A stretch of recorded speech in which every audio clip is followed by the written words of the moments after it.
இசையமைப்பில் பங்கேற்றார். படிச்சுட்டு இருந்தால் அந்த நேரம் பகுதி நேரத்தில் வந்து மொத்த குடும்பமும் அவ்வளோ ஈடுபாட்டோடு அந்த இசை ஈடுபட்டு உழைப்பதை பார்க்கும்போது அவ்வளவு வியப்பாக இருக்கும். குறிப்பாக சவேசங்கன் முரளியனன் சேர்ந்து தான் என்னுடைய படங்களுக்கு பாடல்களுக்கு இசைக்கோர்ப்பு பின்னணி இசையெல்லாம் செய்வாங்க. அப்போ ஒரு நெருக்கமான ஒரு அன்பு பிணைப்பு எங்களுக்குள்ளே ஏற்பட்டது. அந்த குடும்பத்தில் ஒரு உறவு சங்கிலியில் ஒரு சங்கிலி அருந்து போச்சு அப்படின்னு நினைக்கும்போது மனசு அவ்வளோ வலிக்குது.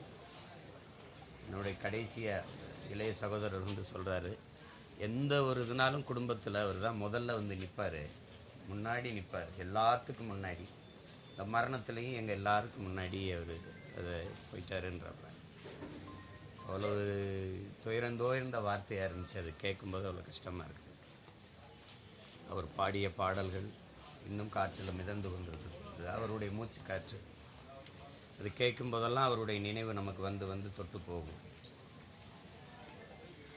ஒரு சிறந்த இசைக்கலைஞனை இழந்திருக்குது இசை உலகம். அதுபோக என்னை போன்ற பிள்ளைகளுக்கு ஒரு நல்ல மனிதரை, நல்ல அண்ணனை நாங்கள் இழந்திருக்கோம். அப்படி தான் நான் பார்க்குறேன்.